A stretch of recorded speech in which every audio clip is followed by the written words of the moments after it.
semuanya? Iya. Kami dari kelompok 4 akan mempresentasikan hasil diskusi kami tentang Holoturoidea atau tripang.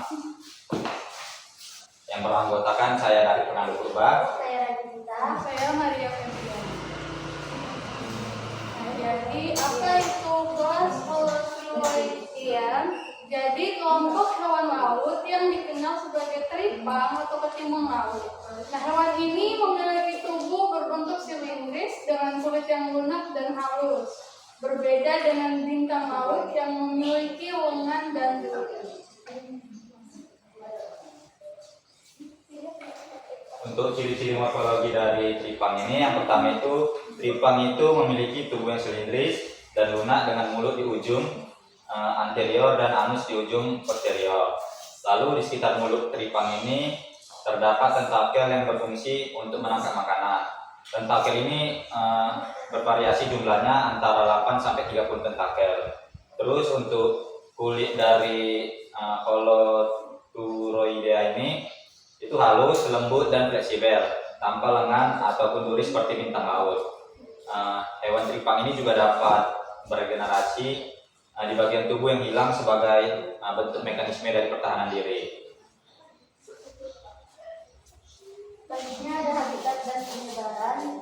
Nah, habitat tripang, habitat utamanya tripang itu adalah di dasar perairan laut yang berbatu, berpasir halus, berlumpur dan di antara padang lamun serta terumbu karang. Nah, tripang biasanya hidup di zona pasang surut hingga perairan yang lebih dalam dengan kondisi air yang jernih, salinitas normal dan aliran air yang relatif tenang.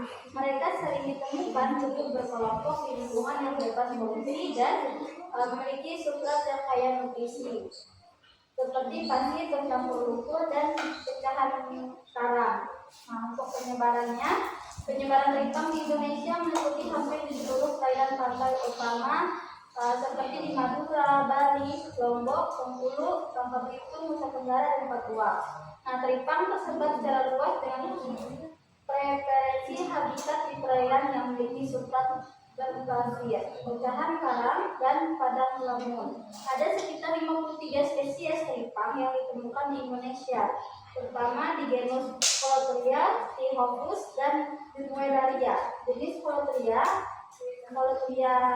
menjadi salah satu yang paling dominan dan tersebar di banyak lokasi. Penyebaran tripang biasanya bersifat mengelompok sesuai kondisi lingkungan lokal dan ketersediaan makanan. Nah, untuk sistem reproduksi dari tripang ini, yang pertama itu ada sistem reproduksi Dioeceous atau dua jenis kelamin terpisah. Ini di dalam tubuh tripang itu berlangsung fertilisasi yang dimana itu secara eksternal. Lalu ada sistem reproduksi di mana zigotnya itu nanti berkembang jadi larva yang bersimetri bilateral dengan lokomosi bersilia.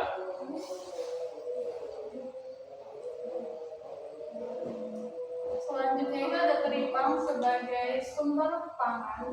Nah, tripang atau yang dikenal sebagai timun laut ini merupakan hewan laut yang sangat bernilai sebagai sumber protein. Nah, kandungan protein pada tripang ini sangat tinggi, yaitu sekitar 39,5 sampai 63,5% dari berat keringnya. Nah, menurut beberapa studi, angka ini jauh lebih tinggi dibandingkan dengan sumber protein dari beberapa hewan laut lainnya.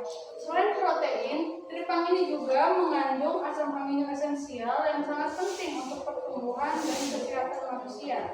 Oleh karena itu, tripang ini sering dimanfaatkan sebagai bahan pangan sehat, terutama untuk mendukung kebutuhan nutrisi dan memperbaiki gizi masyarakat. Produk olahan tripang ini juga semakin digemari karena manfaatnya yang besar baik dalam bentuk makanan maupun suplemen.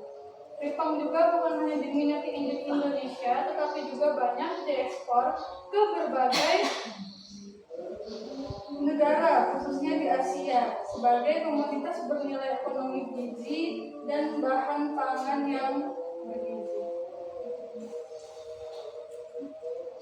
Nah, selanjutnya ada contoh organisasi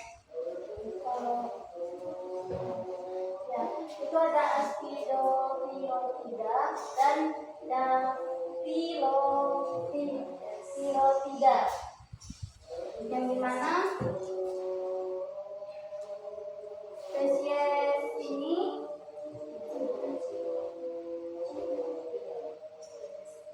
teripang yang termasuk ordo ini itu ada Aspidoptida antara lain Holotria scabra atau teripang safir, terus ada Holotria adra teripang sorot hitam, ada juga Holotria nobilis atau teripang susuan hitam. Terus dari ordo Dactylorhizida itu ada biasanya dia hidup menempel atau berasosiasi dengan hydrozoa dan memiliki bentuk tubuh yang lebih memanjang dengan tentakel bercabang yang jelas terlihat. Ini contoh spesiesnya. Ada teripang pasir, teripang perut hitam, dan teripang susuan hitam. Atau Holotria scabra, Holotria atra, Holotria nobilis, dan lain sebagainya. Ada juga dari ordo Polohirotida itu ada Cucumaria condosa, Cucumaria miniata, dan Colopteros quadrangularis, dan seterusnya.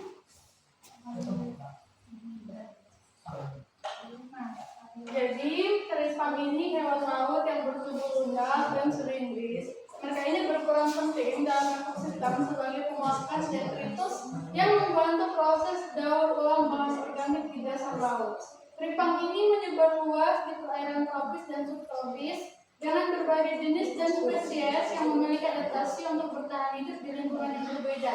Nah, sistem reproduksi teripang ini meliputi cara seksual dengan pelepasan gamet ke air serta reproduksi aksesual melalui pembelahan tubuh. Teripang ini juga memiliki nilai ekonomi sebagai sumber pangan laut yang kaya nutrisi dan digunakan dalam berbagai kuliner.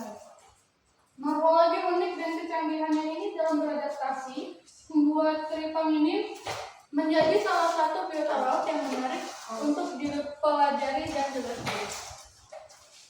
Nah, sekian hasil presentasi dari kelompok kami, yaitu teripang. Kami persilakan kepada teman-teman dari setiap kelompok untuk memberikan pertanyaan. Ya, dipersilakan kepada Jonara.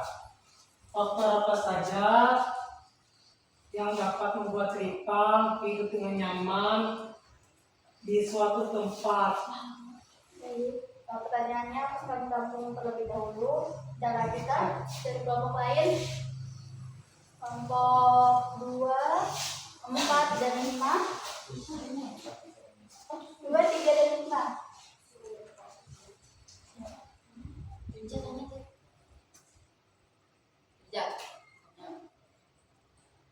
Kelompok 5.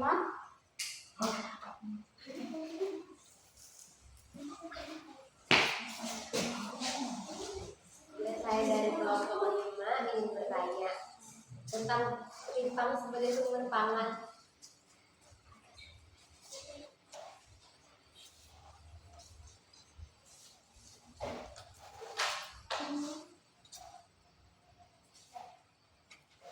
Teripang itu kan nilainya bisa menjadi sumber pangan karena dia mengandung protein lebih dari 44%. Dan biasanya tuh diolah seperti apa teripang itu? Dari bentuk apa? Itu aja sih.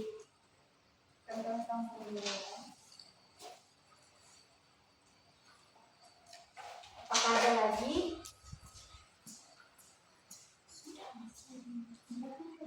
Kalau tidak ada lagi?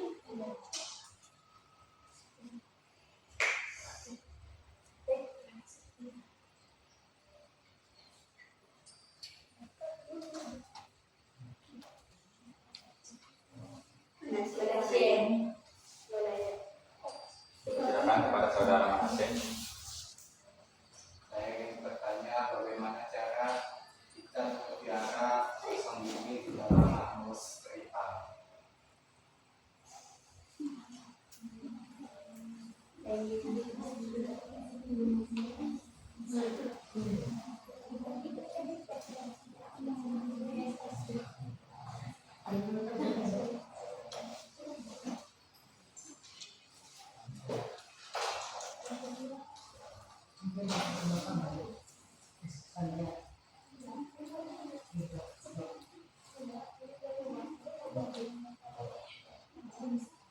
Baik, saya akan menjawab pertanyaan dari Jonara tentang faktor-faktor di laut yang membuat teripang ini dapat hidup dengan baik di sekitar. Nah, faktor yang pertama itu kedalaman perairan yang sesuai. Jadi teripang itu biasanya hidup di perairan dangkal hingga sedang 2-4 km, di mana cahaya ini masih cukup dalam kondisi dasar laut yang stabil. Faktor yang kedua itu substrat dasar yang tepat. Jadi teripang ini juga menyukai dasar yang berpasir, berlumpur, atau campuran pasir karang karena memudahkan mereka ini menggali, bersembunyi, dan mencari makanan. Faktor yang ketiga itu ketersediaan makanan. Jadi teripang atau pemakan detritus ini dan partikel organik sehingga membutuhkan daerah yang kaya akan bahan organik seperti serpihan organisme, plankton mati, dan sisa tumbuhan laut. Faktor yang keempat itu adalah kualitas air yang baik. Air yang harus bersih dan memiliki kandungan oksigen yang cukup. Jadi teripang ini sangat sensitif terhadap pencemaran, limbah, dan perubahan kimia air.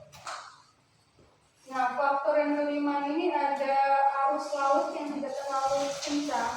Jadi arus yang sedang ini membantu membawa makanan ke dasar, tetapi arus yang terlalu kuat ini kadang bisa menyeret teripang dan merusak habitatnya.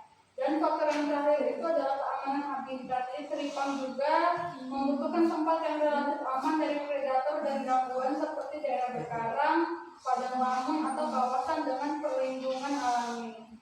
Sekian jawaban dari saya, apakah dapat dipahami, Jonara? Bisa, terima kasih. Baik, izin menjawab pertanyaan dari Tasya. Yang mengenai teripang sebagai sumber pangan jelas seperti atau sebagai apa, yang dimana teripang itu dimasak sebagai makanan laut atau seafood. Teripang banyak dimasak dalam bentuk kayak sup teripang, terus tumis teripang dengan sayuran, teripang saus tiram atau kecap manis, serta teripang kuah bening. Rasa teripang Untuk kami sendiri belum pernah mencoba teripang secara langsung. ya. Terima kasih.